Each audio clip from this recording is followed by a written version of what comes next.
Dans les années 1600, il y a des marins qui sont venus ici, à Croix-de-Vie. Et petit à petit, la cité s'est organisée. Bon, si on fait un peu une machine arrière, Charles Martel a arrêté les Arabes à Poitiers en 732. Il faut dire que l'Espagne était un califat pendant 700-800 ans. En 1610, il en reste encore beaucoup, et Philippe III d'Espagne a pris un décret, en 1603 ou 10, je ne sais plus exactement, où tous les morts étaient rejetés à la mer, voilà. Même ceux qui étaient convertis. C'était l'époque d'Henri IV, qui a accepté de prendre un certain nombre de familles en ses États. Il y a 200 familles qui ont été accueillies. C'était des marins, des pêcheurs, qui avaient une technique de pêche beaucoup plus intéressante que celle des gens du cru, là. Eux, ils avaient inventé la pêche au filet droit. C'est-à-dire, c'était un filet, une dizaine de mètres de long, 20 ou 30, avec des mailles, et les sardines venaient se prendre dedans. Dans les années 1600, là, c'était une zone insalubre. La mer arrivait jusqu'ici. La Vendée, c'est très catholique. Hein. J'habite une commune qui est Givran. Il y a plus de 2000 habitants et il n'y a toujours pas d'école publique. Cette maison-ci a été construite en 1913. En 1920, elle est habitée par une famille, un couple et 11 enfants, qui vivaient dans ces 2 pièces.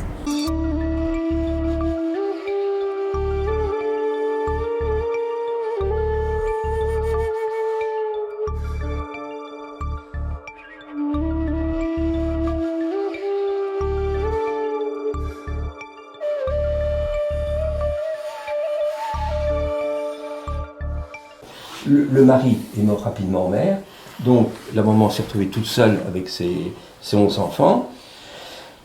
Elle devait travailler, elle a fait venir sa mère à elle, hein, donc la grand-mère dormait dans cette pièce-là à côté avec les 2 garçons, et la maman ici avec ses 9 filles.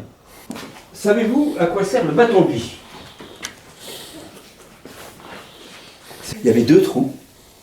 Et le bâton, on introduisait le bâton dans un trou de façon à redonner du gonflant à la paille, afin que ce soit plus agréable pour dormir. À l'époque, c'était de la terre battue, hein. C'était pas du ciment bien sûr, c'était de la terre battue, on dansait dessus. Voilà. La bourgeoisie était à Saint-Gilles. Là, c'était les marins, les gens de conditions pauvres, très très modestes. Donc, dans les années 50, il y avait des camions. Les camions avec des pneus, et à l'intérieur des pneus, il y avait des chambres à air. Des chambres à air qui étaient jetées.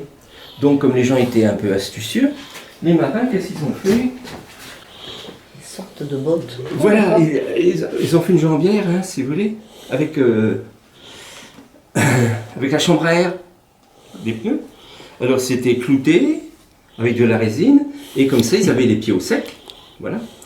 Et même, on dit que quand les bottes en plastique sont arrivées, si vous voulez, ils sont restés fidèles un petit peu à ce...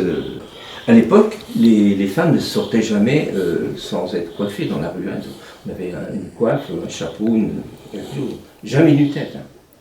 Donc ça, si vous voulez, c'était les filles.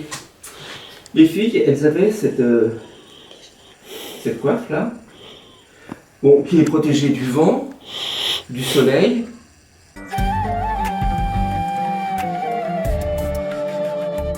Parce qu'il faut dire qu'à l'époque, le deuil durait 3 ans. Il y avait beaucoup d'enfants. Bon, la mère, c'était des marins. Bon, c'était dangereux. On peut dire qu'à partir d'une trentaine d'années, elle était constamment en deuil. À l'époque, dans les années 50, il y avait une dizaine de conserveries. Et quand le bateau qui approvisionnait l'usine annonçait son arrivée, vite, elle mettait son tablier, hein, un quignon de bain, et puis elle allait faire ses 8 heures à l'usine. Elle pouvait le faire parce que la maman gardait les petits. Les enfants, à l'époque, allaient à l'école jusqu'à 12 ans. Les garçons fréquentaient l'école des mousses, hein, les marins après, et les filles, une école que maintenant elles ne veulent plus faire, ni rien. Bon, une école ménagère, hein, tenue par des bonnes sœurs, où elles apprenaient la couture, le ménage, le repassage, enfin toutes ces choses-là. À 12 ans, si vous voulez, les garçons, ben, ils partaient qu'aux mousses. Oui. Et les filles, qui sortaient de l'école ménagère, eh ben, ma foi, elles étaient, la bourgeoisie était à Saint-Gilles. On avait besoin d'aide, de domestiques, de bonnes, et elles servaient de bonnes, et ça faisait comme ça des bouches en moins à nourrir. Hein, voilà. On avait besoin d'eau. Il n'y avait pas d'eau. L'eau, il fallait la chercher vers l'église Sainte-Croix, 300 mètres. Donc les deux garçons étaient de corridos, c'est-à-dire avec des seaux, voilà, ils faisaient l'aller-retour constamment, parce que pour nettoyer les filets, tout ça, on avait besoin de beaucoup d'eau. Et les filles, elles n'étaient pas quittes pour autant. Parce que si on parle un peu de la nourriture, si vous voulez, le produit de la pêche, bon, 50% pour l'armement, le gazole, l'assurance, etc.